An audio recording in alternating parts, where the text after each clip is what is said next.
சத்தியத்திற்குள் அன்பானவர்களே, புதுச்சேரி சத்திய மார்க்க ஆலயத்தில் வாரந்தோறும் ஒவ்வொரு வாரத்தின் முதலாம் நாளிலும் சத்திய மார்க்க ஆராதனை முறைமை நிறைவேற்றப்படுகிறது. சத்திய மார்க்க ஆராதனை முறைமையில் நிறைவேற்றப்படுகிற 3 சத்தியங்கள் மிக முக்கியமானது. 1, சுத்திகரிப்பின் செய்தி. 2, ஆராய்ச்சியின் செய்தி. 3, சத்திய தேவ செய்தி. இந்த 3 செய்திகளையும் யூடியூப் வழியாக உங்களுக்கு வழங்க ஆவியானவரால் வழிநடத்தப்படுகிறோம். இன்றைக்கும் நீங்கள் கேட்கிற இந்த சத்திய செய்தியினை கவனமாக கேளுங்கள். கருத்தாக சத்தியத்தின் ஆழங்களை கண்டுபிடியுங்கள். கேட்கிற சத்தியத்தின் அடிப்படையிலே உணர்ந்து அதை உங்களுடைய தனிப்பட்ட குடும்ப பொது ஊழிய வாழ்க்கையிலே கைகொண்டு வாழ்வதற்கு சத்திய தேவனுக்குள் வார்த்தைக்குள் பிரயாசப்படுங்கள். சத்திய தேவன் தாமே உங்கள் ஒவ்வொருவரையும் ஆசீர்வதிப்பாராக. இந்த சத்திய செய்தியை கேட்பதோடு மாத்திரமல்ல, ஒவ்வொரு செய்திக்கும் உங்களுடைய லைக் எங்களுக்கு ரொம்ப முக்கியமாக இருக்கிறது. அதுபோல உங்களுடைய கமெண்ட்ஸ் எங்களுக்கு தேவையாக இருக்கிறது.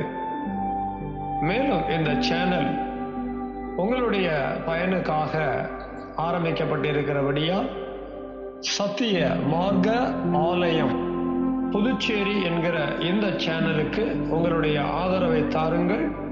சப்ஸ்கிரைப் செய்யுங்கள். சத்திய தேவனுக்கு மகிமை உண்டாவதாக. ஆமென். சத்தியத்திற்குள் அன்பானவர்களே, சத்திய மார்க்க ஆராதனை முறைமையில் முதல் 2 பகுதிகளை 5 சத்தியங்களாக நாம் அனுசரித்து சுத்தத்தையும் சுத்தத்தின் மேலாக பரிசுத்தத்தையும் பெற்று 3வது பகுதியாக இருக்கக்கூடிய மகா பரிசுத்த ஸ்தலத்தின் வேலைக்குள் பிரவேசிக்கிறோம். இந்த பகுதியிலே 2 விதமான சத்தியங்கள் காணப்படுகிறது. 1, கல்வாரி ஜீவ வார்த்தையின் சத்திய தேவ செய்தி. 2, கல்வாரி ஜீவ கிருபையின் சத்திய ஜெபம். இந்த 2 சத்தியங்களையும் நாம் தெய்வ கிருபையினாலே பரிசுத்த ஆவியானவரின் துணையோடு அனுசரிக்கும் போது நாம் பெற்றுக்கொண்ட பரிசுத்தத்தின் மேலாக தெய்வம் தாமே நமக்கு மகா பரிசுத்தையும் கொடுக்க இருக்கிறார். ஜீவ வார்த்தை என்பது புதிய உடன்படிக்கையின் சத்தியமாகிய சத்திய தேவ செய்தியை குறிக்கிறது. முதல் பகுதியிலே சுத்திகரிப்பின் சத்தியத்தை கொடுத்தார். 2வது பகுதியிலே ஆராய்ச்சியின் சத்தியத்தை கொடுத்தார். 3வது பகுதியிலே சத்திய தேவ செய்தியை தேவன் நமக்கு பேசுகிறார் என்றால் நம்முடைய இருதயங்களிலே எழுதி வைத்து நிரப்ப இருக்கிறார். ஏன் இதை செய்கிறார் என்பது நாம் அறிய வேண்டிய காரியம். பழைய ஏற்பாட்டு காலகட்டத்திலே கற்பலகைகளிலே தேவன் எழுதி கொடுத்தார். அது பலவீனமானது, அது ஒளிந்து போகக்கூடியது, அது பயனற்றது. ஆனால் புதிய ஏற்பாட்டு காலகட்டத்திலே தேவன் நம்முடைய இருதயங்களிலே எழுதி வைக்கிறார். நிறைவேற்றக்கூடியது, பலம் உள்ளது, நம்முடைய வாழ்க்கையை குற்றமற்றதாக நடத்துவதற்கு பயனுள்ளது. இதனை அறிந்த வண்ணமாக, இதனை உணர்ந்த வண்ணமாக நாம் இன்றைய சத்திய தேவ செய்தி கேட்க இருக்கிறோம். இன்றைய சத்திய தேவ செய்திக்கான தலைப்பு என்னவென்றால் சுவிசேஷத்தின் சத்தியம். இதற்காக நாம் ஆதார வசனங்களை குறித்துக் கொள்ளுவோம். ஏசாயா 52:7, 1 நாளாகமம் 16:23.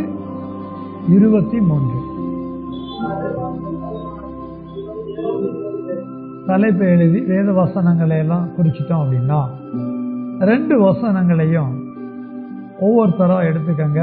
தேவ மகிமைக்காக நிறுத்தி நிதானமா வாசிங்க. சமாதானத்தை கூறி நற்காரியங்களை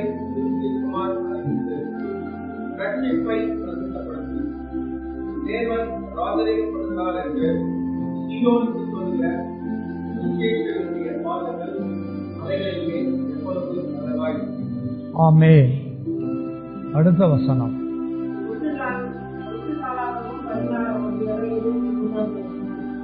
பூமியின் சகல குடிகளே நக்கரை பாடி நாளுக்கு நாள் அவருடைய ரட்சிப்பை சுவிசேஷமாய் அறிவியுங்கள். ஆமென்.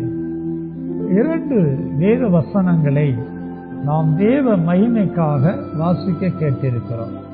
ஒன்று ஏசாயா புத்தகத்திலிருந்து, மற்றொன்று 1 நாளாகமம் புத்தகத்திலிருந்து.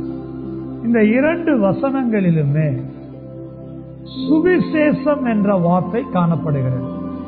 அந்த சுவிசேஷம் என்ற வார்த்தையோடு அறிவித்து என்ற வார்த்தையும் எழுதியிருக்கிறது. இந்த 2 வசனத்தையுமே கவனித்து பல வார்த்தைகளை நம்ம பார்க்கணும். ஆச்சரியமான காரியங்கள் அதிலே காணப்படுகிறது. சுவிசேஷம் என்ற வார்த்தை முழு வேதத்திலும், பழைய ஏற்பாட்டிலையும் எழுதியிருக்கு, புதிய ஏற்பாட்டிலையும் எழுதியிருக்கு. இப்படி பழைய ஏற்பாட்டு புத்தகங்களிலும் புதிய ஏற்பாட்டு புத்தகங்களிலும் வந்திருந்தாலும், புதிய ஏற்பாட்டு காலகட்டத்திலே நாம் அறிய வேண்டிய சுவிசேஷத்தின் ஆழங்கள் விசேஷமானவை இருந்தாலும், பழைய ஏற்பாட்டு காலகட்டத்திலேயும் இந்த சுவிசேஷங்கிற வார்த்தையை எழுதி வச்சிருக்கிறாரே, இதனையும் நாம் என்ன செய்ய வேண்டும்? அறிந்து கொள்ள வேண்டும். எந்த அடிப்படையில, எந்த கோணத்துல இதனை அறிவதினால் எனக்கு உண்டாகிற சத்திய அறிவு என்ன? இதெல்லாம் கவனிக்கணும். ஏசாயா 52:7 சமாதானத்தை கூறி இருக்கா இல்லையா? அடுத்து பாருங்க, நற்காரியங்களை சுவிசேஷமாய் அறிவித்து. அடுத்து பாருங்க, ரட்சிப்பை பிரசித்தப்படுத்தி. 3 காரியங்கள் வருகிறது. அதனுடைய தொடர்ச்சி என்ன எழுதி இருக்குன்னு கவனிக்கும் போது, உன் தேவன், இஸ்ரவேலருடைய தேவன் என்ன பண்ணுகிறாராம்? ராஜரிகம் பண்ணுகிறார் என்று சியோனுக்கு சொல்லுகிற மலைகளின் மேல் எவ்வளவு அருமையான வசனம். இதே வசனம் ரோமர் புத்தகத்திலையும் வருது. தொடர்ந்து அதையும் நம்ம எழுத இருக்கிறோம், அதையும் வாசிக்க இருக்கிறோம். என்னென்ன வசனத்திலிருந்து நம்ம விளங்கிக்கிறோம் அப்படின்னா, சியோனுக்கு சொல்லுகிற, எங்க சொல்லணுமா? சியோன். 3 விதமான சியோன் இருக்கு. இங்க சொல்லப்படுகிற சியோன் என்பது பழைய ஏற்பாட்டு சியோன். பழைய ஏற்பாட்டு சியோனுக்கு சுவிசேஷம் சொல்ல வேண்டிய காரியம் இங்க எழுதப்பட்டிருக்கு. அடுத்த வசனத்தை பாருங்களேன், 1 நாளாகமம் 16:23 ரொம்ப ஆச்சரியமா இருக்கு. பூமியின் சகல குடிகளே. முதல் வசனத்துல சியோனை பத்தி எழுதியிருக்கு, அல்லது சியோனிலே சொல்ல வேண்டிய சுவிசேஷத்தை பற்றி எழுதியிருக்கு. 2வது வசனத்துல, இது பழைய ஏற்பாட்டுல தான் வருது, பூமியின் சகல குடிகளே. கொஞ்சம் கான்ட்ரோவர்சியா இருக்கு. பழைய ஏற்பாட்டு காலகட்டத்தில் இஸ்ரவேலரை மையமா வச்சு அல்லது தேவ ஜனங்களுக்குள்ள அவர்கள் வாழக்கூடிய பகுதியில தான் என்னங்க சுவிசேஷம் அறிவிக்கப்படுகிறது. இங்க கொஞ்சம் வித்தியாசமா இருக்கு. பூமியின் சகல குடிகளே, எல்லாரையும் கொண்டு வரார். ஏதோ ஒரு ஆழம் மறைச்சு வச்சு. இப்ப நம்ம இன்னைக்கு என்ன சுவிசேஷத்தின் சத்தியமா கேள்விப்பட இருக்கிறோம் அப்படின்னா, மேஜரா என்ன அறிய இருக்கிறோம் அப்படின்னா, அதத்தான் உபத்தலைப்பா எழுதிக்க போறோம். எழுதிக்குவோம். உபத்தலைப்பு என்னவென்றால், பழைய ஏற்பாட்டு சுவிசேஷம். 2வது வசனத்தை விளக்கி பேசல, பூமியின் சகல குடிகளேங்கிற வார்த்தையை மட்டும் ஹைலைட் பண்ணிக்கிட்டோம். அவர்களுக்கும் என்ன அறிவிக்கணுமா? சுவிசேஷம் அறிவிக்கணும். சுவிசேஷம் பூமியின் சகல குடிகளுக்கும் அறிவிக்கப்பட வேண்டிய ரகசியம். சரிங்க, உபதலைப்பா நம்ம என்ன பார்க்கிறோம் அப்படின்னா, பழைய ஏற்பாட்டு சுவிசேஷம். உபதலைப்பு எழுதினா போதாது, உபதலைப்பினை விளங்கி கொள்ள அதற்கு தேவையான வேத வசனங்களை சொல்றேன், அவைகளை எழுதுங்க. முதல் வசனம் ஏசாயா 40:9. அடுத்து ஏசாயா 41:27. அடுத்து 3ஆம் வசனம் நாகூம் 1:15. அடுத்து 4ஆம் வசனம் ரோமர் 10:15. அடுத்து 5ஆம் வசனம் சங்கீதம் 96:2. அடுத்து 6ஆம் வசனம் 2 சாமுவேல் 3:18. அடுத்து 7ஆம் வசனம் ஏசாயா 52:5. 52:5. கண்களை மூடுவோமா? இன்றைய சத்திய தேவ செய்திக்கான தலைப்பின உபதலைப்பின வேத வசனங்களை எழுதி கொண்டதான நாம இந்த சத்தியத்தை நம்மோட பேசி நம்முடைய இருதயங்கள்ல எழுத இருக்கிறாரே, எல்லாரும் தாழ்த்தி ஒப்பு கொடுத்து செபிக்கலாமா? சத்திய தோப்பனே, சத்திய குமாரனே, சத்திய ஆவியானவரே, நித்திய காலங்களாக இருக்கிற நித்திய பிதாவே, நித்திய குமாரனே, நித்திய ஆவியானவரே, நம்முடைய தெய்வீக நாமங்களுக்கு கோடா கோடி மகிமையை செலுத்துகிறோம். கற்பலகைகளிலே அல்ல, எங்கள் இருதயங்களிலே ஒவ்வொரு முறையும் ஆராதனை முறைமைகளிலே பங்கெடுக்கும் போது எங்களுக்குள்ளாக எழுதி வைக்கிற நம்முடைய சத்தியங்களுக்காக கோடா கோடி நன்றி செலுத்துகிறோம். இன்றைக்கும் நீர் நித்தியமாய் ராஜரீகம் பண்ணுகிற தெய்வமாய் இருக்கிறீர். நீர் பரிசுத்தர் பரிசுத்தர் பரிசுத்தர் என்று தலை வணங்கி உம்மையே தொழுது சேவிக்கிறோம். விசேஷமாக சுவிசேஷத்தின் சத்தியத்தின் அடிப்படையில் உபத்தலைப்பாக பழைய ஏற்பாட்டு சுவிசேஷத்தின் சத்தியத்தை இன்றைக்கு எங்களோடு பேச இருக்கிறேன். எங்கள் எல்லாருடைய இருதயங்களிலும் எழுத இருக்கிறேன். இவைகளை நாங்கள் கேட்டு, இவைகளை நாங்கள் அறிந்து, இவைகளை நாங்கள் உணர்ந்து சுவிசேஷத்தின் ஆழங்களை ஏற்று சுவிசேஷத்தின் சத்தியத்துக்காக வாழ்க்கை நடத்த உங்களுடைய ஜனமாக உங்களுடைய ராஜரீகத்துக்கு எங்களை கீழ்ப்படுத்துகிறோம். இன்றைக்கு நாங்கள் கேட்கிற சத்தியத்தை பகுத்து உணர்ந்து நல்ல தீர்மானம் எடுத்து அதற்கேற்ற ஜனங்களாக வாழ பகுத்தறிவை கொடுக்கும்படி சத்திய இயேசுவின் நாமத்தில் சத்திய ஆவியானவரின் துணையோடு செபிக்கிறோம். சத்தியமுள்ள பிதாவே, ஆமென், ஆமென். சத்திய வார்த்தையாகிய பிதா, குமாரன், பரிசுத்த ஆவியானவராய் இருக்கிற தேவனுடைய தெய்வீக நாமத்திற்கு சகல துதியும் கனமும் மகிமையும் உண்டாவதாக.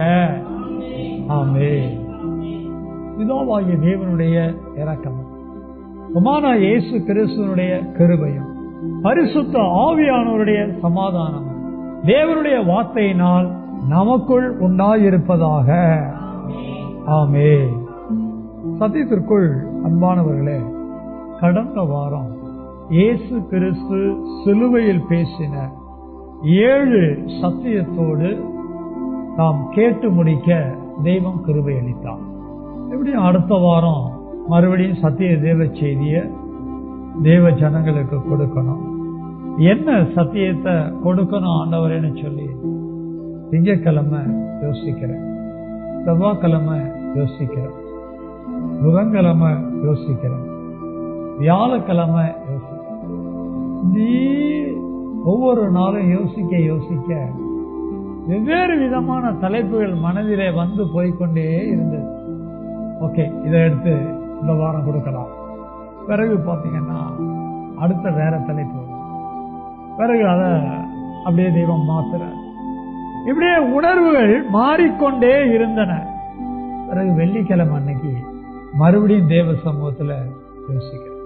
அப்ப அப்பதான் தெய்வம் எனக்கு ஒரு தீர்மானமான உணர்வை கொடுத்தார். என்ன உணர்வை கொடுத்தார் அப்படின்னா, இயேசு கிறிஸ்து கல்வாரியிலே பேசின 7வது சத்தியத்தினுடைய முடிவு வசனத்தை உணர்த்தினார். 6-7 வசனங்களை உணர்த்தினார். அந்த 2 வசனங்களையும் மனதில் அப்படியே நினைச்சேன். அப்படி நினைக்கும் போதுதான் நான் அடைந்ததும் உங்களுக்கு பிரதானமாக ஒப்புவித்ததும் என்னவென்றால் அப்படின்னு சொல்லி அந்த வசனம் பிரதானமாக நமக்கு ஒப்புவிக்கப்பட்ட சத்தியத்திலே தெய்வம் முடித்தார். என்ன முடிச்சாருன்னா சுவிசேஷத்திலே முடித்தார். நானும் மனம் திரும்புதலை குறித்து யோசிக்கிறேன், நானும் வேற சத்தியங்கள் எல்லாம் யோசிச்சு பார்க்கிறேன். ஆனா எங்கேயுமே கொண்டு போய் மனதை நிறுத்தல. சுவிசேஷத்துலதான் கொண்டு போய் என்ன பண்றாரு, நிறுத்துறாரு. உடல் ஆத்துமாவும் சரி மரியாதையா எதை எடுத்துருவோம், சுவிசேஷ சத்தியத்தை எடுத்துருவோம்னு சொல்லி தேவ சமூகத்துல எடுக்க ஆரம்பிச்சேன். முந்தின நாளே அந்த உணர்வு கிடைச்சிருச்சு. முந்தின நாளே அதெல்லாம் தியானம் பண்ண ஆரம்பிச்சிட்டேன். வியாழக்கிழமையே தியானம் பண்ண ஆரம்பிச்சிட்டேன். அப்புறம் வெள்ளிக்கிழமை தெய்வ சமூகத்துல தியானம் பண்ணும்போதுதான் மொத்தம் பைபிள்ல எத்தனை சுவிசேஷ வசனங்கள் இருக்கு எல்லாம் எடுக்க உதவி செஞ்ச.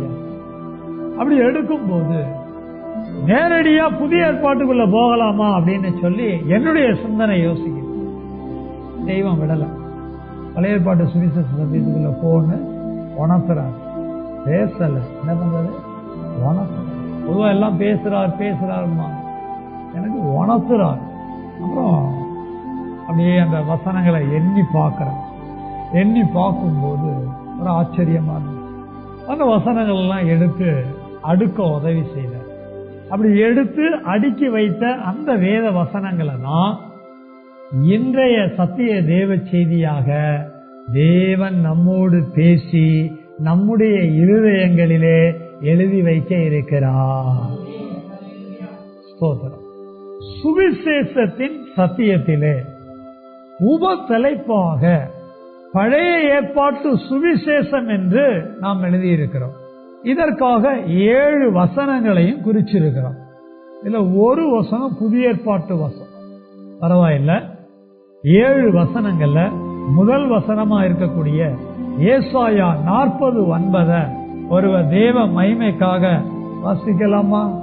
ஏசாயா 40:9 சீயோன் என்னும் சுவிசேஷகியே, நீ உயர்ந்த பர்வதத்தில் ஏறு. எருசலேம் என்னும் சுவிசேஷகியே, நீ உரத்த சத்தமிட்டு கூப்பிடு. பயப்படாமல் சத்தமிட்டு யூதா பட்டணங்களை நோக்கி இதோ உங்கள் தேவன் என்று கூறு. ஆமென். வாசிக்கப்பட்டதான ஏசாயா 40:9 சுவிசேஷகி என்ற வார்த்தை 2 முறை வருகிறது. என்ன வார்த்தைங்க? சுவிசேஷகி. இது என்ன பால்? பெண்பால். ரொம்ப ஆச்சரியமா இருந்துச்சு எனக்கு. பைபிள்ல சுவிசேஷ வசனங்களை படிக்கிறோம், ஆனா சுவிசேஷத்தை அறிவிக்கிறதற்கு ஆட்கள் தேவை. சுவிசேஷத்தை அறிவிக்கிற ஆட்களிலே பெரும்பாலும் எல்லாரும் என்ன சொல்லுவாங்கன்னா சுவிசேஷகர் அப்படிங்கிற வார்த்தையை தான் சொல்லுவாங்க, முதன்மைப்படுத்துவாங்க. எனக்கு ஆச்சரியமா இருக்கு. சுவிசேஷகி பெண்பால் குறித்த வார்த்தை. அதுவும் இந்த வசனத்தை வாசிச்சோம் அப்படின்னா சீயோன் என்னும் சுவிசேஷகி. சீயோன தெய்வம் சுவிசேஷகின்னு சொல்றாரு. ஆச்சரியமா இருக்கு எனக்கு. சீயோனையே சுவிசேஷகிங்கிறார். சீயோன் என்பது ஒரு நகரம். சீயோன் என்பது ஒரு நகரம். ஒரு நகரத்தையே தெய்வம் பெண்பாலிலே சுவிசேஷகி என்று அழைக்கிறார். அடுத்து அந்த சுவிசேஷகியை என்ன சொல்றாருன்னா, நீ உயர்ந்த பர்வதத்தில் ஏறு. சுவிசேஷகிக்கு எப்படி வேலையை கொடுக்கிறாரு பாருங்க. மலை ஏற வேண்டிய வேலை இருக்கான். சீயோன் என்றால் இன்னொரு பக்கம் மலை என்று பொருள். மலையின் மேல் ஏற வேண்டிய பொறுப்பு இருக்கிறது. அதெல்லாம் விளங்கிக்கிறது ரொம்ப கஷ்டம். ஆனா சிந்திக்கணும், தியானிக்கணும். அப்படி சிந்திச்சு தியானித்து உணரும் போது நிச்சயமா அதனுடைய வெளிப்பாடு நமக்கு கிடைக்குமா இல்லையா? கிடைக்கும். இன்றைக்கு முழுமையாக இதை நம்ம ஆராய்ச்சி பண்றோமோ இல்லையோ, இதெல்லாம் தொடர்ச்சியா சிந்தனைக்கு எடுத்துக்கொள்ளணும்னு உங்ககிட்ட முன்னிட்டு கோடிட்டு காட்டுறேன். சீயோன் என்ற பெண்பால சுவிசேஷகிய உயர்ந்த பர்வதத்துல ஏறுன்னு சொல்றாரு. அடுத்து பாருங்களேன், எருசலேம் என்னும் சுவிசேஷகியே. எருசலேம பார்த்தும் இப்படி சொல்றாரு. எப்படி? பெண்பால்ல சுவிசேஷகிங்கிறாரு. அதெல்லாம் பழைய பாட்டு காலகட்டத்தில் லிட்டரலா சொல்றாரு. எப்படிங்க சீயோன் பர்வதம் ஏறி இருக்குமா? எருசலேம் சுவிசேஷகியா, அதுவும் மலை ஏறி இருக்குமா? பர்வதம் ஏறி இருக்குமா?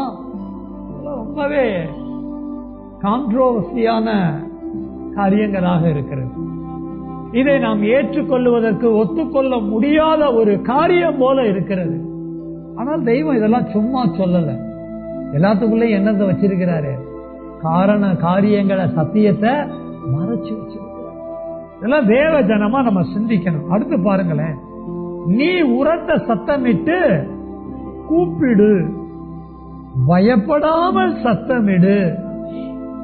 அடுத்து பாருங்க, யூதா பட்டணங்களை நோக்கி இதோ உன் தேவன் என்று கூறு, ஏறு கூறு. சீயோனுக்கும் எருசலேமுக்கும் தெய்வம் வேலையை போட்டு கொடுக்கிறார். சீயோனுக்கும் எருசலேமுக்கும் தெய்வம் ஊழியத்தை கொடுக்கிறார். சீயோனுக்கும் எருசலேமுக்கும் ஊழியக்காரி என்கிற அந்தஸ்தை கொடுக்கிறார். ஊழியக்காரன் என்று அல்ல, இந்த வசனத்துல ஊழியக்காரி என்கிற அந்தஸ்தை கொடுக்கிறார். சீயோனும் எருசலேமும் ஏறி சத்தமிட்டு பயப்படாமல் கூறணுமா? உன் தேவனை பற்றி கூறணுமா? யாரிடத்துல கூறணுமா? யூதா பட்டணங்களிலே. அல்லேலூயா, ஓசியானா, ஸ்தோத்திரம். தேவ ஜனங்கள், தேவ ஜனங்களுக்குள், வார்த்தையை புரிஞ்சுக்கங்க, தேவ ஜனங்கள், தேவ ஜனங்களுக்குள் சுவிசேஷகியாக சுவிசேஷத்தை கூற வேண்டும். எப்படி கூறணும்? பயப்படாம கூறணும். தேவ ஜனங்களுக்குள் தேவ ஜனம் சுவிசேஷத்தை அறிவிக்க வேண்டிய பொறுப்புகளும் இருக்கிறது. வர நாட்கள் இதெல்லாம் கேட்க இருக்கிறோம். ஆனால் இன்றைக்கு நாம் என்ன அப்படிங்கிறத கவனிச்சு கேட்கணும். பழைய பாட்டு சுவிசேஷத்தின் அடிப்படையில கவனமா கேட்கணும். இப்ப அடுத்த வசனத்துக்கு மூவ் ஆகிறோம். முதல் நானே சீயோனை நோக்கி அவர்களை பார் என்று சொல்லி எருசலேமுக்கு சுவிசேஷத்தை கொடுத்தேன். ஆமென். இந்த வசனத்துல இன்னும் கொஞ்சம் வேற மாதிரியான விஷயங்களை கவனிக்கிறோம். என்ன அப்படின்னா, இந்த வசனத்திலையும் சீயோன் என்ற வார்த்தை இருக்கா இல்லையா? அதே மாதிரி எருசலேம்ங்கிற வார்த்தை இருக்கா இல்லையா? ரொம்ப ஆச்சரியமா வருதுங்க. சுவிசேஷம் எங்கெல்லாம் பைபிள்ல வருதோ அங்கெல்லாம் சீயோனும் சம்பந்தப்பட்டிருக்கு, எருசலேமும் சம்பந்தப்பட்டிருக்கு. நீங்க என்னை கவனிங்களேன், எருசலேம் பட்டணத்துல தான் சீயோன் நகரம் இருக்கு. எருசலேம் பட்டணத்துல தான் சீயோன் நகரம் இருக்கு. இந்த எருசலேம் பட்டணத்திலையும் சீயோன் நகரத்திலையும் தேவ ஜனங்கள் வாழ்ந்தாங்க. என்னுடைய அமைப்பெல்லாம் நம்ம மேப்ல போய் பார்க்கும்போது வேற மாதிரி இருக்கும். அப்படின்னா என்ன? 7 மலைகளால் சூழ்ந்த பகுதியா இருக்கும்.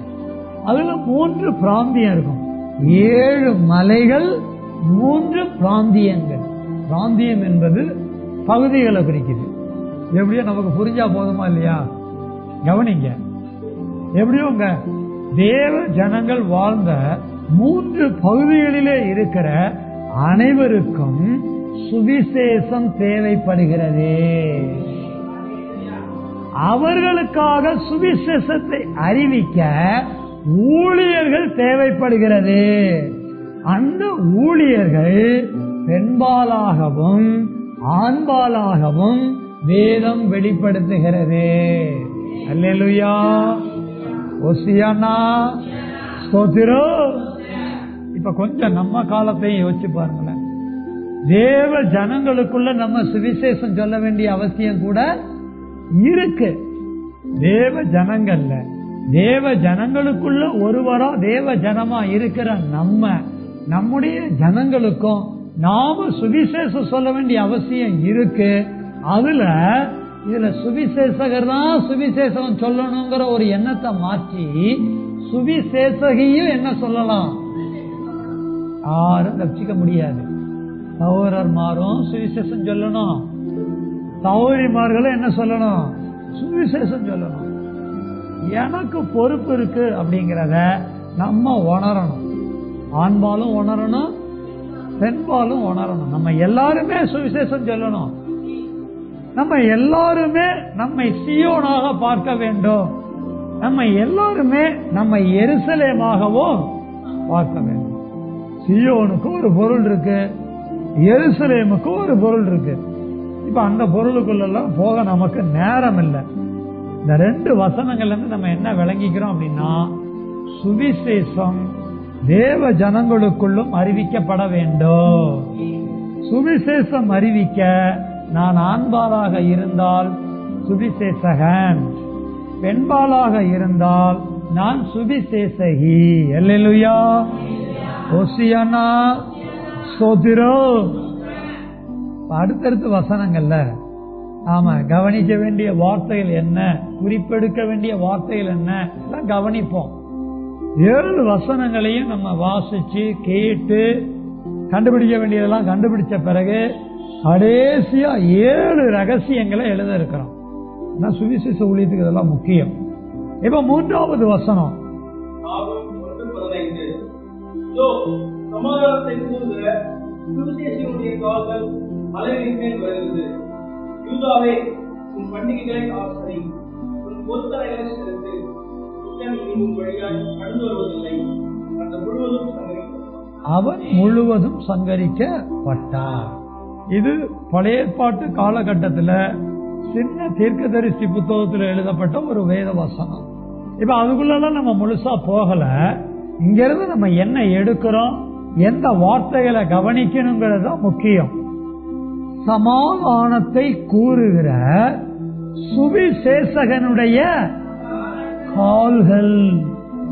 தேவ ஜனங்களுக்குள் சுவிசேஷகர்கள் இருந்தாங்க. இந்த சுவிசேஷகர்கள் சுவிசேஷக ஊழியத்துக்காக தங்களுடைய கால்களை என்ன பண்ணி இருக்கிறாங்க, பயன்படுத்தி இருக்கிறாங்க. பர்வதத்தில் ஏறணும் முந்தின வசனங்கள்ல வாசிச்சோமா இல்லையா? பர்வதத்தில் எது ஏறணும், கால்கள் ஏறணும். சுவிசேஷகனுடைய கால்கள் எப்படிப்பட்டதாக இருந்தால் ஏறும், எப்படிப்பட்டதாக இருந்தால் ஏறாது. பர்வதம் ஏறணும்னா கால்கள் என்ன நிலைமையில இருக்கணும், இதெல்லாம் இந்த வசனங்கள்ல இருந்து கண்டுபிடிக்க போறோம்.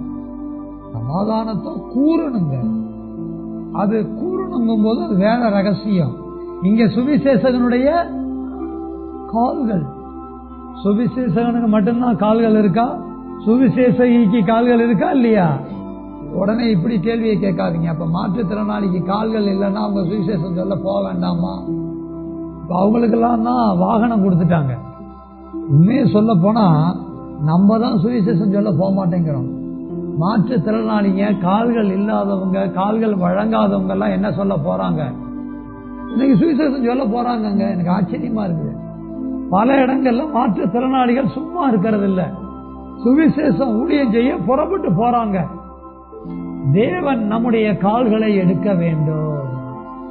ஏன் எடுக்கணுங்கிற வார்த்தையை சொன்னேன் அப்படின்னா, கால்களை வைத்துக் கொண்டு கால்களை என்ன பண்றது கிடையாது, உபயோகப்படுத்துறது இல்ல சுவிசேஷ ஊழியத்துக்காக. அதனால எடுக்கணும்னு சொன்னேன். சிஸ்டர் வேற ஆமேன்னு சொல்லி இருக்கிறாங்க. பயமா இருக்கு. ஆனா வசனம் முந்தின வசனத்துல வாசிச்சோம், பயப்படாமல் சத்தமிட்டு வார்த்தைகளை கவனிக்கணும். கால்கள் இருக்கிறவங்க எல்லாம் கால்களை வச்சுக்கிட்டு சுவிசேஷகரா சுவிசேஷகியா செயல்படணும். ஆனா கால்கள் இல்லாத மாற்றுத்திறனாளிகள் அவங்களெல்லாம் போற்றணும், அவங்களெல்லாம் உயர்த்தணும், அவங்களெல்லாம் தேவ சமூகத்தில் நினைக்கணும். ஆசீர்வதிக்கப்பட்டவர்கள். கால்கள் இருக்கும் ஒரு பிரயோஜனமும் இல்லை. கால்களை சுவிசேஷத்துக்காக, சுவிசேஷ ஊழியத்துக்காக சுவிசேஷகியா சுவிசேஷகனா பயன்படுத்துறது இல்லை, வெக்கப்பட வேண்டியதா இருக்கு. சரி, அடுத்த வசனம். 4 அதிகாரம் 17 வசனம். அனுப்பப்படாவிட்டால் எப்படி பிரசங்கிப்பார்கள்? உண்மைதான் சிஸ்டர், நம்ம அனுப்புறோம், ஆனா என்ன பண்றாங்க, அனுப்பினாலும் போக மாட்டேங்கிறாங்க. போனாதானே பிரசங்கம் பண்ண முடியும். சரி, அனுப்பப்படாவிட்டால் எப்படி பிரசங்கிப்பார்கள்? சமாதானத்தை கூறி, இங்கேயும் சமாதானம் வருது பாருங்க. சமாதானத்தை கூறி நற்காரியங்களை சுவிசேஷமாய் அறிவிக்கிறவருடைய பாதங்கள் எவ்வளவு ஆச்சரியமா இருக்குதுங்க. எழுதி இருக்கிறதே. என்ன கவனிங்க, முந்தின வசனத்துல சுவிசேஷகனுடைய கால்கள் வந்துச்சா பாவாசு? இந்த வசனத்துல என்ன வந்திருக்கு? பாதங்கள் வருது. கால்களும் பாதங்களும் ஒண்ணுதானா? கால்கள் என்பது இடுப்புல இருந்து கீழே வர முழுசுமே கால்கள் தான். பாதங்கள் என்பது என்ன? அடிப்பகுதி. சுவிசேஷகியாக இருக்கட்டும், சுவிசேஷகனாக இருக்கட்டும், இருவருக்குமே தெய்வம் கால்களையும் கொடுத்திருக்கிறாரு, பாதங்களையும் கொடுத்திருக்கிறாரு. நம்முடைய கால்களும் நம்முடைய பாதங்களும் தேவன் சொல்லுகிற, தேவன் அறிவிக்க சொல்லுகிற சுவிசேஷகத்துக்காக உபயோகப்படுத்தக்கூடிய அளவிற்கு அவைகள் அழகானவைகளாக இருக்க வேண்டும். அல்லேலூயா. எல்லாரும் உங்க கால்களை பாருங்க, எல்லாரும் உங்க பாதங்களை பாருங்க, அழகா இருக்குதா? அதனாலதான் கிறிஸ்து சொன்ன மாதிரி அழுக்கா இருக்கிறதுனாலதான் நம்ம கால்களும் நம்ம பாதங்களும் எங்க போறதே இல்லை. அனுப்பியும் சுவிசேஷம் சொல்ல போறதில்லை. நீங்க உங்க வீட்டுல ஒரு சார்ட் போட்டு வச்சுக்கோங்க. தேதி 1, தேதி 2, தேதி 3, இப்படி 30, 31 தேதி கொண்ட அந்தந்த மாதத்துக்கான ஒரு சார்ட் வச்சுக்கோங்க. எத்தனையோ சார்ட் சொல்லிட்ட, அதெல்லாம் நாங்க வச்சோம்மா, இத போய் வைக்க போறோமா, நீங்க வைக்கிறீங்களோ வைக்கலையோ, வைக்கிற மாதிரி ஒரு கற்பனை பண்ணிக்குவோமே. ஆமா, நீங்க சுவிசேஷகியா இருந்தா, நீங்க சுவிசேஷகரா இருந்தா, உங்க கால்கள் உங்க பாதங்கள் 1ஆம் நாள் 1ஆம் தேதி அழகா இருந்தா சுவிசேஷம் அறிவிக்க போயிருக்கோம். 2ஆம் தேதி இப்படி ஒவ்வொரு தேதியும் அழகா இருந்தா என்ன பண்ணிருக்கோம்? எங்க போய் அழகுபடுத்துறது? இத பியூட்டி பார்லர் தான். எந்த பியூட்டி பார்லர்ல? Divine beauty parlour. வேதம் என்கிற, தேவ சமூகம் என்கிற அழகு நிலையத்துக்கு போகணும். அடிக்கடி கால்களை அழகுபடுத்தணும், அடிக்கடி பாதங்களை அழகுபடுத்தணும். ஒண்ணும் அப்படியே பாருங்க, கல்யாணம்னு வந்த உடனே என்ன பண்ணிருவாங்க? ஒரு நாள் கூத்துக்கு அவ்வளவு அழகுபடுத்துறது. எனக்கும் கல்யாணம்னு ஒரு நாள் இருந்துச்சுங்க, ஒரே ஒரு நாள். அன்னைக்கு நான் கூட காலையில என் முகத்தை ஃபேஷியல் ப்ளீச் பண்ணிட்டு போனேன். ஆக்சுவலா என்னை பண்ண சொன்னாங்க, எனக்கு அதுல எல்லாம் வெறுப்பு. நான் பவுடர் கூட போடாதாங்க, என்னையும் போய் பண்ண சொன்னாங்க. முத நாள் வர நிறமா இருந்தேன். ஃபேஷியல் ப்ளீச் எல்லாம் பண்ணிட்டு கல்யாணத்துல வந்து நிக்கிறேன். என் போட்டோவை பாருங்களேன், மாநிறமா கூட இல்ல. என்னைக்கு உன் போட்டோவை காமிச்ச பாஸ்டர், பார்க்காத வர நல்லது. நம்ம முகத்தை பார்க்கறதுல என்ன இருக்கிறது? தேவனுடைய முகத்தை தான் நம்ம என்ன பண்ணணும்? பார்க்கணும். விஷயம் என்ன அப்படின்னா, இந்த மாதிரி ஏதாவது விசேஷ காரியங்கள்னா உடனே போய் முகத்தெல்லாம் என்ன பண்றோம்? அழகுபடுத்துறோம், நகத்தை அழகுபடுத்துறோம். இப்பெல்லாம் நம்ம ஊர்லயே தாய்லாந்தெல்லாம் வந்துருச்சு. தலை முத உள்ளம் கால் வரையில எல்லாத்தையும் நோண்டி எடுக்க ஆள் வந்துருச்சு. அப்படின்னு நான் அழுக்க நோண்டி எடுக்க நிறைய, அது என்னங்க ஸ்பாவா, நிறைய வந்துருச்சு. என்னென்னமோ வந்துருச்சு. நம்ம ஊர்ல வந்துருச்சு என்னன்னு தெரியல, எல்லாம் வந்துருச்சு. அங்கெல்லாம் போனா என்ன பண்ணிடுறாங்க? நல்லா வலிச்சு எடுத்துட்டு நம்ம கிட்ட சுரண்டிடுறாங்க. ஆமா, வலிச்சும் எடுத்துறான், இருக்கிறத சுரண்டியும் எடுத்துறான். நல்லா காசு கொடுத்து போறாங்க ஜனங்க. ஒரு நாளைக்கு பிறக்கிற புள்ள கால் எப்படி இருக்குன்னு பாருங்களேன். எப்படி இருக்கும்? அந்த காலை எடுத்து, அந்த பாதத்தை எடுத்து வாயில வச்சு முத்தம் கொடுக்கலாம். அப்படி இருக்கும். நான் காலம் போக போக நம்ம கால்களை பார்க்க எப்படி இருக்கும்? கல்யாணத்தன்னைக்கு கணவனோ மனைவி அப்படி சொல்லுவாங்க, உன் கால் என்ன அப்படி இருந்துச்சு, இன்னைக்கு பார்க்க இவ்வளோ மோசமா இருக்க அப்படின்னு சொல்லுவாங்க. எங்க வீட்டம்மா சொல்லுவாங்க, கல்யாணத்துக்காக நகம் வளர்த்தேன், அன்னைக்கு ஒரே ஒரு நாள் தான் என் கையில என்ன இருந்துச்சு, 10 விரல்லையும் நகம் இருந்துச்சு.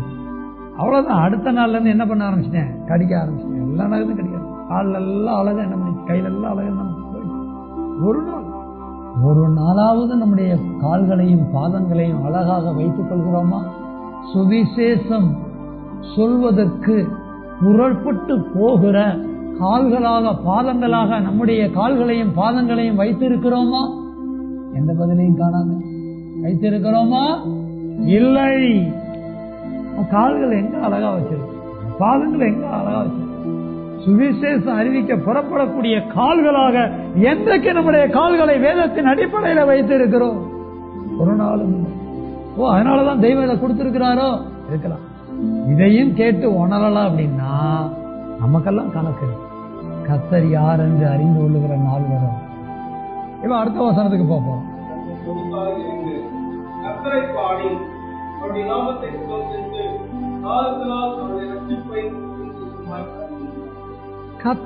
பாடி அவருடைய நாமத்தை ஸ்தோத்திரித்து நாளுக்கு நாள் அவருடைய ரட்சிப்பை சுவிசேஷமாய் அறிவியுங்கள்.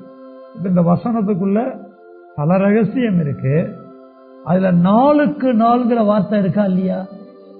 தினம் தினம். இதுக்கு அர்த்தம் என்னங்க? தினம் தினம். பழைய ஏற்பாட்டு காலகட்டத்தில் தேவன் தம்முடைய ஜனங்களுக்கு டெய்லி சுவிசேஷத்தை சொல்லணும்னு சொல்லி வச்சிருந்திருக்கிறாரு. நமக்கெல்லாம் அப்படி இல்லையா? நமக்கும் அப்படிதான். தினம் தினம் நமக்கு என்ன சொல்ல பொறுப்பு இருக்கு? சுவிசேஷம் சொல்ல பொறுப்பு இருக்கு. எத்தனை பேர் இதை உணர்றோம்? எத்தனை பேர் இதை உணர்றோம்? நம்மள யாராவது அதை உணர்ந்தவர்களா வாழ்க்கையை நடத்துறோமா? பெரும்பாலும் இல்லைன்னு சொல்ற அளவுக்கு தான் இருக்கு. இன்னொரு ரகசியத்தை கவனிங்க. முடிவுல சொல்லான் இருந்தேன், இருந்தாலும் இப்பவே சொல்ல உணர்த்தப்படுறேன். கவனிங்க. சுவிசேஷகர் என்பது நல்லா கவனிக்கணும், ஊழியர்களை குறிக்குது. பழைய பாட்டை பொறுத்தவரையில யாரை குறிக்குது? ஊழியர். சுவிசேஷகி என்பது யாரை குறிக்குது? தேவ ஜனங்கள். பழைய ஏற்பாட்டு காலத்துல யாரை குறிக்குது? தேவ ஜனங்கள். தேவனுடைய ஊழியர்களும் தேவனுடைய ஜனங்களும் சேர்ந்து ஒருவருக்கொருவர் என்ன சொல்ல வேண்டும்? சுவிசேஷம் சொல்ல வேண்டும். எப்ப சொல்ல வேண்டும்? அனுதினமும் சொல்ல வேண்டும். அல்லேலூயா. இப்ப இதுவரை நம்ம சுவிசேஷம் என்னன்னே பார்க்கல. பழைய ஏற்பாட்டு காலகட்டத்தில் சுவிசேஷம் இருந்திருக்கு. தேவனுடைய ஊழியர்களும் தேவ ஜனங்களும் தங்களுடைய பகுதிகளில் சுவிசேஷம் சொல்லணும். சுவிசேஷம் சொல்லுவதற்கு அவருடைய கால்களை பத்தி பார்த்தோம், அவருடைய பாதங்களை பத்தி பார்த்தோம், அவருடைய வாயை பத்தி பார்த்தோம். வாயை அதிகமா ஹைலைட் பண்ணல, கூறி அறிவித்து இதெல்லாம் எதை குறிக்குது? வாயை குறிக்கிறது. பின்னால் அந்த பாயிண்ட் எழுதும் போது உங்களுக்கு அதெல்லாம் வரிசையா வரும். இதுல மிக முக்கியமா பழைய ஏற்பாட்டு சுவிசேஷம்னா என்னன்னு பழைய ஏற்பாட்டு ஜனங்க அறிஞ்சிருந்திருப்பாங்க. ஆனால் இன்றைக்கு புதிய ஏற்பாட்டு தேவ ஜனமா அதையும் நாம் அறிய வேண்டியது இருக்கு. அதற்காக அடுத்த வசனம் எடுப்போம்.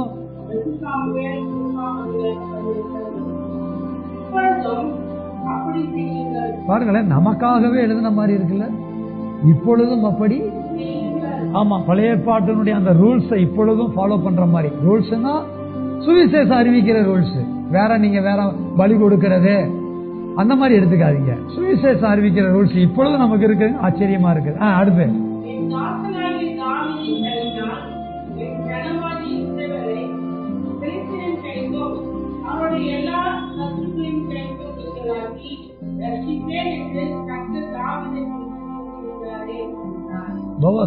வாசிங்க.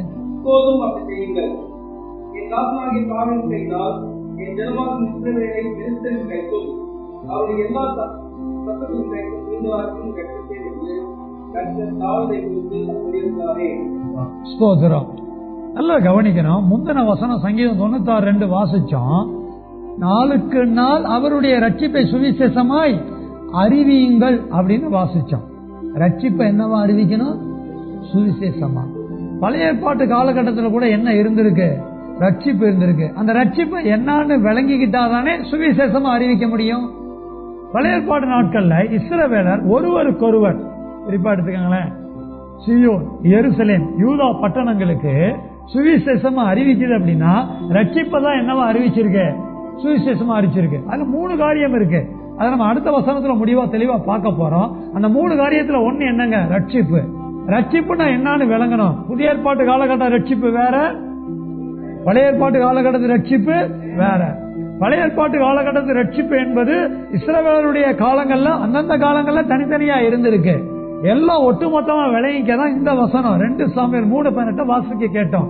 அதுல என்ன எழுதி இருக்கு அப்படின்னா, என் ஜனமாகிய இஸ்ரவேலை பெலிஸ்தரின் கைக்கும் அவருடைய எல்லா சத்துருக்களின் கைக்கும் நீங்களாக்கி ரட்சிப்பேன். அல்லேலூயா. பழைய ஏற்பாட்டு ரட்சிப்புன்னா என்ன அப்படின்னா, தேவ ஜனங்களை தேவ ஜனம் அல்லாத புற ஜாதி ஜனங்களுடைய கைகளுக்கு, அதாவது சத்துருக்களுடைய கைகளுக்கு நீங்களாக்குவதே ரட்சிப்பாக இருக்கிறது. கவனிங்க, இப்ப பெலிஸ்தர் கைக்கு தெய்வம் நீங்களாக்கி ரட்சிக்கிறார். அது மட்டும் இல்ல, அவருடைய சத்துருக்களின் கைகளுக்கும் நீங்களாக்கி ரட்சிக்கிறார்.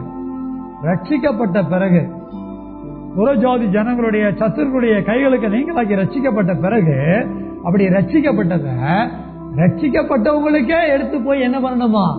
சொல்லணுமா?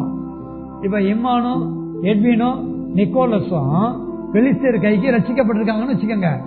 இம்மானுவேல் என்ன பண்ணணும்? எட்வின் பெலிஸ்தர் கைக்கு நீங்களாக்கி கர்த்தர் ரட்சித்தார். இப்ப எட்வின் நிக்கோலஸை பார்த்து என்ன சொல்லணும்?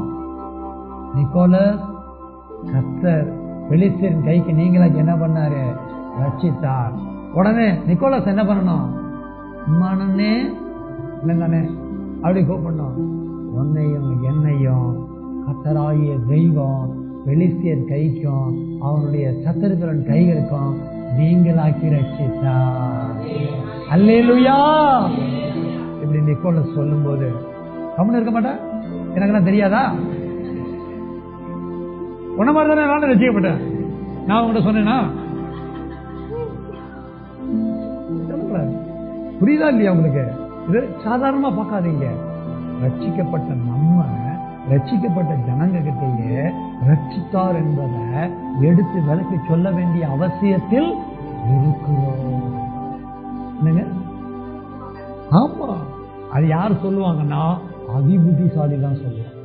இதுல வேற என்ன நம்ம கவனிக்க வேண்டிய விஷயம்னா, நீ எனக்கு சொல்ல வரிய, நீ எனக்கு அப்படிமா என்ன அதிகாரமா சொல்ல முடியாது. உண்மையிலே சத்தியத்தை யாரு சொன்னாலும் காது கொடுத்து என்ன பண்ணணும்? கேட்கணும். இந்த மாசம் ஃபர்ஸ்ட் வீக்குன்னு நினைக்கிறேன், நான் காளையர் கோயில் போயிருந்தேன். அப்ப போயிருந்தப்ப ஒரு கல்யாணத்துக்கு போயிருந்தேன்.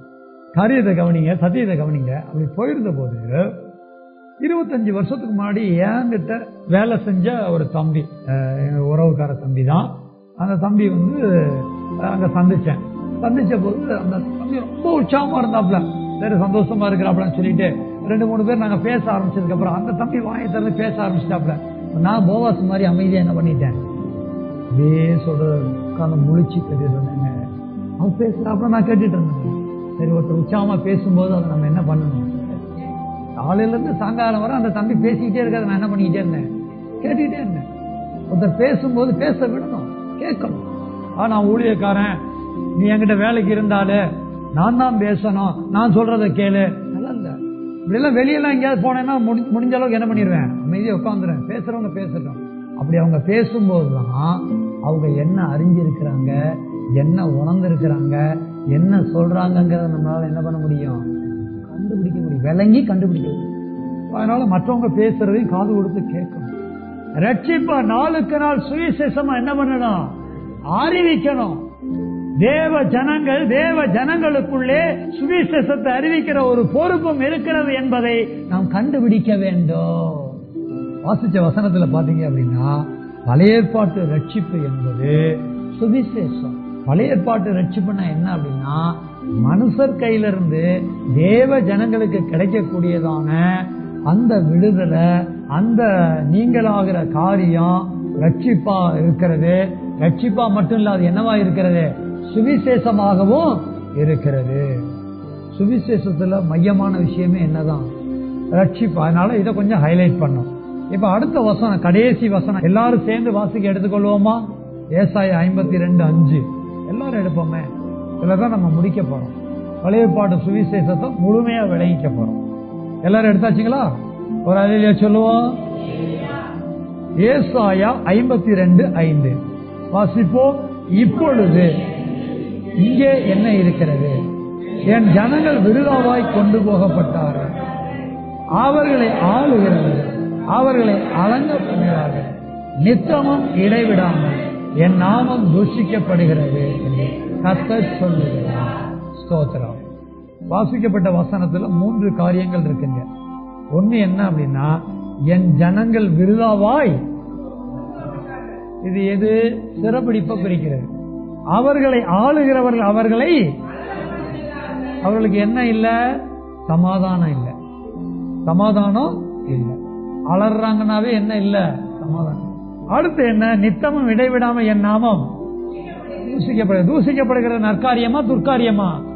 துர்காரியம். சிறைபிடிக்கப்படுவது ரட்சிப்பா இல்ல கட்டா? கட்டு. புரியுதா உங்களுக்கு? ஒரே வசனத்துல எத்தனை காரியம் வந்துருச்சு? 3 காரியம் வந்துருச்சு. ஒன்னு ரட்சிப்பு வந்துருச்சு, இன்னொன்னு சமாதானம் வந்துச்சு, இன்னொன்னு என்னதுங்க, துர்காரியம் நீங்க வேண்டிய காரியம் வந்துருச்சு. இந்த 3 தான் ஏசாயா புத்தகத்துல நம்ம முத வாசிச்சோமே 52:7. சமாதானத்தை கூறி நற்காரியங்களை சுவிசேஷமாய் அறிவித்து ரட்சிப்பை பிரசித்தப்படுத்தி. இததாங்க பழைய ஏற்பாட்டு காலத்துல அங்க தேவ ஜனங்கள் தங்களுடைய தேவ ஜனங்களுக்குள்ள சுவிசேஷமா அறிவிச்சுக்கிட்டே இருந்திருக்கிறாங்க. சிறைபிடிப்பு வேண்டாம், அதனாலதான் தேவன் நம்மளை என்ன பண்ணாரு, ரட்சித்தார். புறஜாதிகளுடைய தேசத்துல போய் அங்க அலறி வாழ வேண்டிய வாழ்க்கை வேண்டாம். அங்கிருந்து நம்மளை வெளியே கொண்டு வந்து தெய்வம் நமக்கு என்ன கொடுத்தாரு, சமாதானத்தை கொடுத்தாரு. அடுத்து புறஜாதிகளுடைய தேசத்துல நம்ம இருக்கிறதுனால தேவனுடைய நாமம் என்னப்பட்டுச்சு, தூஷிக்கப்பட்டது. அங்கிருந்து தெய்வம் நம்மளை வெளியே கொண்டு வந்ததுனால இப்ப தேவனுடைய நாமம் என்ன செய்கிறது, மகிமைப்படுகிறது. இந்த மகிமைப்படுகிறத பத்தி தான் சங்கீதம் 96:2 வாசிச்சோம். பூமியின் சகல குடிகளே கர்த்தரை பாடி ஸ்தோத்திரித்து அப்படின்னு வாசிச்சோம். அந்த பாடுவதும் ஸ்தோத்தரிப்பதும் தான் தெய்வத்தை என்னப்படுத்துவது, மகிமைப்படுத்துவது. பழைய ஏற்பாட்டு சுவிசேஷ சத்தியத்தை எடுத்து தியானம் பண்ணி பாத்தீங்கன்னா இந்த 3 காரியமும் வரும். ஒன்னு என்ன அப்படின்னா சமாதானம் வரும், 2 என்ன அப்படின்னா நற்காரியம் வரும், 3 என்ன அப்படின்னா ரட்சிப்பு. விளங்குதா விளங்கலையா? பழைய ஏற்பாட்டு சமாதானம் என்பது வேறு, பழைய ஏற்பாட்டு நற்காரியம் என்பது வேறு, பழைய ஏற்பாட்டு ரட்சிப்பு என்பது வேறு. அதாவது இஸ்ரவேலருடைய சுவிசேஷம் என்பது வேறு, நமக்கான சுவிசேஷம் என்பது வேறு. நமக்கான சுவிசேஷத்தை அறிந்து உணர்ந்து அதற்காக என்னுடைய வாயை, என்னுடைய கால்களை, என்னுடைய பாதங்களை நான் ஆயத்தப்படுத்த வேண்டிய விதம் என்பது வேறு. இதனை நான் அறிந்து கொள்ள வேண்டுமானால் இதற்கு முந்தைய காலமாகிய பழைய ஏற்பாட்டு காலகட்டத்தினுடைய சுவிசேஷ சத்தியம் இன்னதென்பதை நான் அறிந்து கொள்ள வேண்டும். அல்லேலூயா. பழைய ஏற்பாட்டு காலகட்டத்துல சத்துருக்கள் இடத்துல அலறி வாழ்ந்தவங்க சத்துருக்கள் மூலமா வருகிற அலறல் இல்லாம சமாதானமா சமாதானத்தின் நதியை அனுபவித்து இஸ்ரவேலர் வாழ்ந்தார்கள். பழைய ஏற்பாட்டு காலகட்டங்கள்ல தேவ ஜனங்களும் தெய்வத்தை தூஷிக்காதபடிக்கு, ஒரு பக்கம் புறஜாதியான் தூஷிக்கிறான், இன்னொரு பக்கம் சிறையிருப்புல போய் தங்கி யாரும் தூஷிச்சிடக்கூடாது. அவன் ரட்சிக்கப்பட்டிருந்தானா அவன் தெய்வத்தை என்ன பண்ணுவான், மகிமைப்படுத்துவான். தெய்வத்தை மகிமைப்படுத்துவது என்ன காரியம், நற்காரியம். பழைய ஏற்பாட்டுல அதுதான் நற்காரியம், புதிய ஏற்பாட்டுல நற்காரியம் வேற. ஸ்தோத்திரம். இன்னைக்கு நீங்களும் நானும் பழைய ஏற்பாட்டு சமாதானத்தை கூறுவதை விட, பழைய ஏற்பாட்டு நற்காரியங்களை சொல்வதை விட, பழைய ஏற்பாட்டு ரட்சிப்பை சொல்வதை விட புதிய ஏற்பாட்டு சுவிசேஷத்தை அறிவிக்க இதன் பொருளையும் விளங்கி நாம் சத்தியத்தை பகுத்தறிந்தவர்களாக, சுவிசேஷத்தின் ரகசியத்தை அறிந்து உணர்ந்து கொண்டவர்களாக நம்முடைய வாழ்க்கையை நடத்த வேண்டும். அல்லேலூயா, ஓசியானா, ஸ்தோத்திரம். இன்றைக்கு நாம கேட்ட சுவிசேஷத்தின் சத்தியத்திலே பழைய ஏற்பாட்டு சுவிசேஷ சத்தியத்தை எந்த அளவுக்கு விளங்கி கொண்டோமோ அந்த அளவிற்கு இப்பொழுது புதிய ஏற்பாட்டு சுவிசேஷத்திற்கும் அறிவிப்பதற்கு ஆயத்தம் உள்ளவர்களாய் காணப்பட எல்லாரும் தேவ சமூகத்தில் எளிமை நின்று சத்தியத்தெல்லாம் 1-2 நிமிடங்கள் உணர்ந்து பார்ப்போமா? எல்லாரும் எளிமை நின்று கேட்ட சத்திய தேவ செய்திய அப்படியே நினைவுக்கு கொண்டு வரணும். சீயோனையும் எருசலேமையும் தெய்வம் சுவிசேஷகி என்று எழுதி வைத்திருக்கிறார். அதே போல மற்றொரு வசனத்திலே சுவிசேஷகர் என்ற வார்த்தையையும் எழுதி வைத்திருக்கிறார். பழைய ஏற்பாட்டு காலகட்டங்கள்ல தேவனுடைய ஊழியர்கள் சுவிசேஷகராகவும் தேவ ஜனங்கள் சுவிசேஷகியாகவும் தேவனால் அறியப்பட்டிருக்கிறார்கள். இன்றைய நாட்களிலே தேவ ஜனமாக தேவ ஊழியர்களாக இருக்கிற நாம தேவனுடைய சுவிசேஷ சத்தியத்துக்காக சுவிசேஷகனா சுவிசேஷகியா காணப்படுகிறோமா? மேடையில நின்னு பிரசங்கம் பண்ணணும்னு ஆர்வமா இருக்கிறோம். 4 பேருக்கு முன்னால நின்னு சபையின் பிரசங்கத்தை பண்றதுக்கு ஆர்வமா இருக்கிறோம். ஏன்? அனுதின வாழ்க்கையில சுவிசேஷகியா சுவிசேஷகரா என்னுடைய பொறுப்பை நான் நிறைவேற்ற உணர்வில்லாம இருக்கிறேன். மனம் திரும்ப வேண்டிய காரியம். நான் சுவிசேஷகி, நான் சுவிசேஷகன், நான் மனம் திரும்பணும். சுவிசேஷம் அறிவிக்கிற பொறுப்பு எனக்கு இருக்கிறது. இதை நான் உணரணும். என்ன உணர்த்தும் தெய்வமேன்னு கேட்க வேண்டாமா? எத்தனையோ தேவ மனிதர்கள் ஒரு நாள் முடிகிறதுக்குள்ள நான் சுவிசேஷம் சொல்லலன்னா இன்னைக்கு நான் சாப்பிட மாட்டேன், தூங்க மாட்டேன்னு சொல்லி கங்கணம் கட்டி முடிவெடுத்து வாழ்க்கையை நடத்தி இருக்கிறாங்க. நம்ம என்ன பண்றோம்? நம்ம எப்படி வாழ்றோம்? எப்படி சுவிசேஷகியா சுவிசேஷகரா வாழ்க்கையை நடத்துறோமா? இல்லன்னா வருத்தப்படணும், இல்லன்னா மனஸ்தாபப்படணும், இல்லன்னா உணர்ந்து மனம் திரும்ப வேண்டும். சுவிசேஷகனுடைய வாய் எனக்கு இருக்குதா? சுவிசேஷகனுடைய கால்கள் எனக்கு இருக்குதா? சுவிசேஷகனுடைய பாதங்கள் இருக்கிறதா? சுவிசேஷகனுக்கு மட்டும் இல்லைங்க, சுவிசேஷகிக்கும் வாய் இருக்கணும், கால்கள் இருக்கணும், பாதங்கள் இருக்கணும். இதெல்லாம் எனக்கு இருக்குதா? வாயா இருக்கட்டும், காலா இருக்கட்டும், பாதமா இருக்கட்டும், இதெல்லாம் வேத வசன அடிப்படையிலே அழகா ஞானமா இருக்குதா? இல்லன்னா அது வேணும்னு சொல்லி உணர வேண்டும் என்ற சுவிசேஷ சத்தியத்தை, பழைய ஏற்பாட்டு சுவிசேஷ சத்தியத்தை தேவ ஜனங்களுக்குள்ள அனுதினமும் அறிவிக்க சொல்லி இருக்கிறாரு. பயப்படாம அறிவின்னு சொல்லி இருக்கிறாரு. இதோ உன் தேவன் என்று கூறுன்னு சொல்லி இருக்கிறாரு. அவருடைய ரட்சிப்பை சுவிசேஷமாய் அறிவிங்கள் என்று சொல்லி இருக்கிறாரு. இந்த பொறுப்பெல்லாம் உணர்றேனா? இந்த பொறுப்பெல்லாம் அறியறேனா? அதுக்கேற்ற வாழ்க்கையை நடத்த நான் மனமாற வேண்டாமா?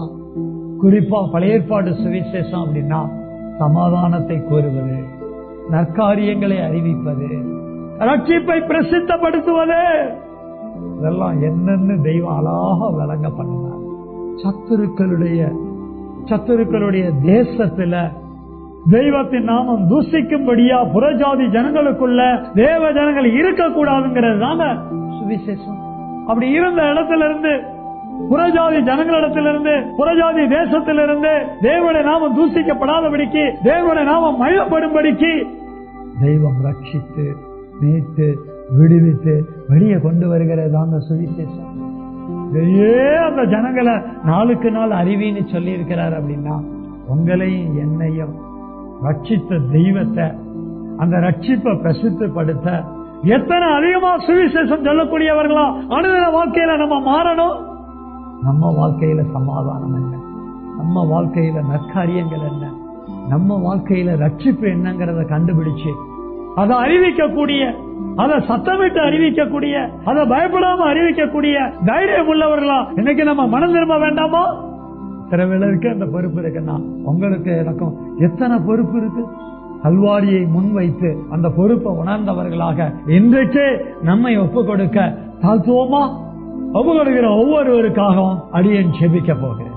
சத்திய தோப்பனே, சத்திய குமாரனே, சத்திய ஆவியானவரே, சுவிசேஷத்தின் தெய்வமே, நாமத்திற்கு கோடா கோடி அல்லேலூயா, கோடா கோடி ஓசியன்னா, கோடா கோடி ஸ்தோத்திரங்களை சொல்லும். சுவிசேஷத்தின் சத்தியம் என்னும் ரகசியங்களிலே பழைய ஏற்பாட்டு சுவிசேஷத்தை 7 வசனங்கள் மூலமாக எங்களுக்கு வெளிப்படுத்தி பேசி எங்கள் எல்லாருடைய இருதயங்களில் எழுதி வைத்ததற்காக கோடா கோடி நன்றி பிதா, கோடா கோடி நன்றி இயேசுவே, கோடா கோடி நன்றி ஆவியானவரே. போதும் நித்திய ராஜரீகத்தின் ஆலயங்களுக்கா, அதிகாரங்களுக்கா, வல்லமைகளுக்கா நீர் பரிசுத்தர் பரிசுத்தர் பரிசுத்தர் என்று வணங்கி கும்பிட்டு தொழுது சேவிக்கிறோம். விசேஷமாக தோப்பனே, பழைய ஏற்பாட்டு சுவிசேஷம் என்பது சமாதானத்தை கூறக்கூடியதும் நற்காரியங்களை அறிவிக்கக்கூடியதும் ரட்சிப்பை பிரசித்தப்படுத்தக்கூடியதுமாக இருக்கிறது. ஒரு புறஜாதி தேசத்திலிருந்து, ஒரு புறஜாதியினுடைய ஆளுகையிலிருந்து, ஒரு புறஜாதியினுடைய தூஷணத்திலிருந்து இந்த ஜனங்களை ரட்சித்தீரே ஆண்டவரே. அது எல்லாவற்றையும் விட நாங்க சிறப்பானவர்கள் ஆண்டவரே. இது எல்லாவற்றை விட நாங்க மேன்மையானவர்கள் ஆண்டவரே. அதையே நாளுக்கு நாள் அறிவிக்கணும்னு நீங்க சொல்லி இருக்கும் போது கல்வாரியின் சத்தியத்தை எங்க வாழ்க்கையில நாங்க இது நாள் வரையில அணுதினமும் அறிவிக்காம இருந்தத குற்றோன்னு உணர்ந்து மனம் திரும்பி ஆண்டவர நீ வருகிற நாட்கள்ல ஸ்தோத்திரம், நீர் எங்களுக்கு கல்வாரி மூலமா கொடுத்த சமாதானத்தையும், நீர் எங்களுக்கு கல்வாரி மூலம் கொடுத்த நற்காரியங்களையும், நீர் எங்களுக்கு கல்வாரி மூலம் கொடுத்த ரட்சிப்பையும் நாளுக்கு நாள் அறிவிக்கத்தக்கதாக சுவிசேஷகியாக சுவிசேஷகராக வாழ எங்கள் இருதயத்திலே தீர்மானம் எடுத்து புதிய உடன்படிக்கையின் சத்தியத்தை நிறைவேற்றி வாழ எங்கள் ஒவ்வொருவரையும் தாழ்த்தி ஒப்பு கொடுக்கிறோம். சகல துதிகன மகிமையாட்டம் கொடுக்கிறோம். சத்திய இயேசுவின் நாமத்தில் சத்திய ஆவியின் துணையோடு கூட செபிக்கிறோம். சத்தியம் உள்ள எங்கள் நல்ல பிதாவே, ஆமென், ஆமென்.